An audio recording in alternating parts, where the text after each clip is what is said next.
আমি এর আগেও আরেকবার এসেছিলাম।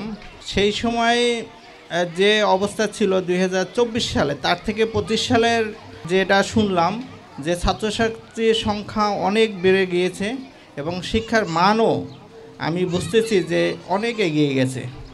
কারণ আমাদের নারায়ণগঞ্জ এই সদর উপজেলায় এইরকম প্রতিষ্ঠান প্রায় 100টির মতো হবে, মানে প্রাইভেট প্রতিষ্ঠান, মাদ্রাসা। তো এই প্রাইভেট যে প্রতিষ্ঠানগুলো আছে মাদ্রাসা, তার মধ্যে আমার মনে হয় যে এই প্রতিষ্ঠানটা একটা অন্যরকম। এই প্রতিষ্ঠানে যেমন হেফজর একটা শাখা পার্শ্ববর্তী ভবনে চালু আছে, অন্যদিকে যারা মাদ্রাসার পাঠ্য বই পড়বেন তারা মাদ্রাসা এই 8ম শ্রেণীর পরে এরা জেনারেল শিক্ষায় তারা শিক্ষিত হওয়ার জন্য বিভিন্ন প্রতিষ্ঠানে তার যাওয়ার তাদের যোগ্যতা অর্জন করবেন। যেরকম এখানে প্রিন্সিপাল মহোদয় তার বক্তৃতায় বলেছেন যে এখান থেকে মিরপুর মণিপুর স্কুলে চান্স পেয়েছেন, এখান থেকে শামসুল হক খান স্কুলে চান্স পেয়েছে, এখান থেকে বিভিন্ন আরও নামি দামি প্রতিষ্ঠানে যাচ্ছে। কারণ এখানের শিক্ষাটা আমার মনে হয় যে আমাদের ইহকাল এবং পরকাল দুইটাই এখানে দেওয়া হয়। তাই আমি আপনাদেরকে বলছি যে এই প্রতিষ্ঠানে যারা আপনারা পড়াশোনা করানোর জন্য দিচ্ছেন, হয়তোবা আপনাদের এটা ভুল সিদ্ধান্ত আমার মনে হয় না, এটা সঠিকই আপনাদের সিদ্ধান্ত।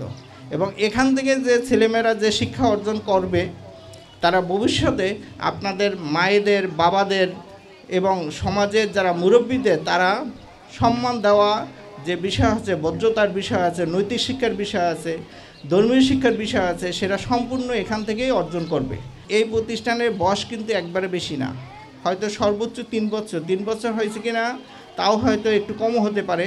তবে এই অল্প সময়ের মধ্যে যে এই প্রতিষ্ঠানের যে অর্জন, সে অর্জন আসলেই অনেক ব্যাপক, যেটা আমাদের এই নারায়ণগঞ্জে অন্যান্য প্রতিষ্ঠানে এত সুন্দর আয়োজন, এত সুন্দর মেধার বিকাশ, এত সুন্দর জানাশোনা, সেগুলো আমরা এত বেশি আমরা দেখি নাই। তাই আমি মনে করছি যে আমাদের এই যে দারুল আরকাম একাডেমি, এই যে সানারপাড় এই অঞ্চলের মধ্যে এবং নারায়ণগঞ্জ সদর উপজেলার মধ্যে হয়তো একটা ভবিষ্যতে আরও খ্যাতি অর্জন করবে, এই প্রত্যাশা করছি। এখান থেকে যারা জ্ঞান অর্জন করছে তাদের একটু ধৈর্য ধরতে হবে, কারণ এই বাচ্চারা তো হাতে করি থেকেই শুরু হয় এই প্রতিষ্ঠান। অতএব এই হাতে করির বিষয়টা যে প্রথম থেকে তাদেরকে বুঝিয়ে বলিয়ে সুন্দর করে তাদেরকে শেখাতে হবে। দারুল আরকাম একাডেমি, ইসলামিক ও আধুনিক জ্ঞানের সমন্বয়।